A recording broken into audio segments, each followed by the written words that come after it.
And finally, we have Tom Morgan, who is going to talk with us, from Sapient, who's going to talk with us about curiosity.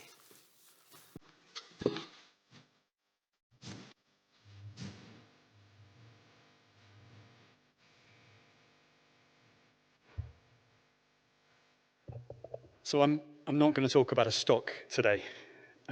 Instead, I'm going to talk about the most offensively taboo idea in Western civilization. This is Dr. Ian McGilchrist. He wrote probably the most interesting book I've ever read, The Matter with Things. His focus of his very long career has been the two hemispheres of the brain.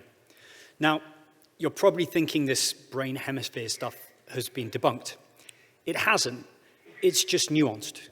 The brain's left hemisphere is narrowly focused. It uses language. It is linear, and it is logical. The brain's right hemisphere, it sees the whole picture, but it has very little use of language.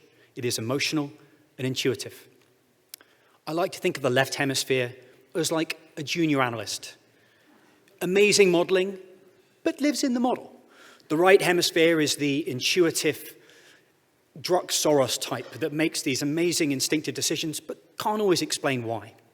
Now, you need both of them, but you don't let the junior analyst run the hedge fund. He will burn it down. Which is unfortunate, because McGilchrist's diagnosis is the world is imbalanced towards the brain's left hemisphere. The brain's left hemisphere deals in abstractions, and there's nothing wrong with that. That's why you're all sitting here today. But taken to an extreme, abstraction leads to disconnection. Disconnection from our environment, our bodies, and each other. And frankly, when I look at the world and its various problems, I can see almost no crisis that isn't being caused in some part by disconnection. How does this happen? Well, if you experimentally suppress the brain's left hemisphere for 10 to 15 minutes, people start to see things they would ordinarily see as dead as alive. So the sun going across the sky, giving you energy. The world becomes more animate.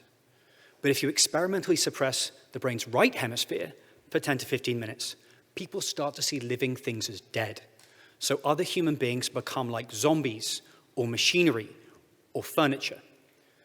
The implication, if we're already too far over on the left, is that the world is more alive and we are more connected to it than we typically think. And so the taboo. There might be an intelligent, benign force guiding our attention.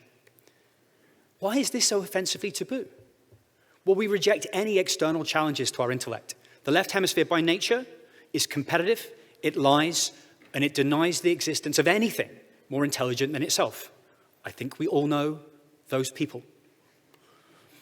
But there is a problem, which is our intellect alone cannot navigate the world. The world is what's called combinatorially explosive, which just means too many choices, too little time. Rational trial and error cannot have worked. If we weighed up the pros and cons of every decision in high-stakes environments, the tiger would have eaten us. The analyst knows all the numbers, but the PM knows what's relevant. But how do we know what's relevant all the time? Our environment helps signal it to us. What we are attracted to narrows our options. We all intuitively understand this in romantic relationships, but I believe the same applies to information. Evolution's solution to combinatorial explosiveness is curiosity.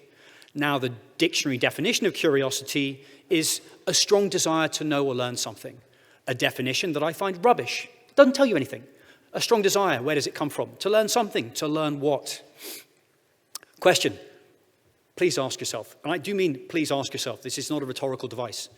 Can you force yourself to be interested in something? Can you force yourself to be interested in something? Wine tasting, accountancy, cricket, the Real Housewives of New Jersey. The fact is that everything we're interested in and passionate about exists upon a continuum, but we're not in full control of that. If you don't fully control your interests, what does? I believe that curiosity is a relational, a two-way force between you and your environment. Evolution, in the form of curiosity, helps guide you into a unique niche. It's why you don't have full control of it and why pursuing it feels good. Curiosity is a right hemispheric impulse. It connects you to the world. It is emotional. It is non-logical. It is intuitive. But it also sees the whole picture. In fact, McGilchrist's conclusion, the right hemisphere is responsible for, in every case, the more important part of our ability to come to an understanding of the world. But don't forget, the left hemisphere always denigrates the contributions of the right, particularly as they're fuzzy, emotional, non-verbal.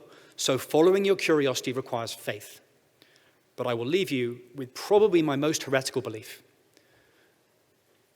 Curiosity may also be mysteriously rewarded by your environment. The favorite quote of my life is from the great mythologist Joseph Campbell. Follow your bliss, and doors will open where there were only walls. I can't prove anything in 5 minutes, but I hope you might now take your curiosity more seriously. Thank you.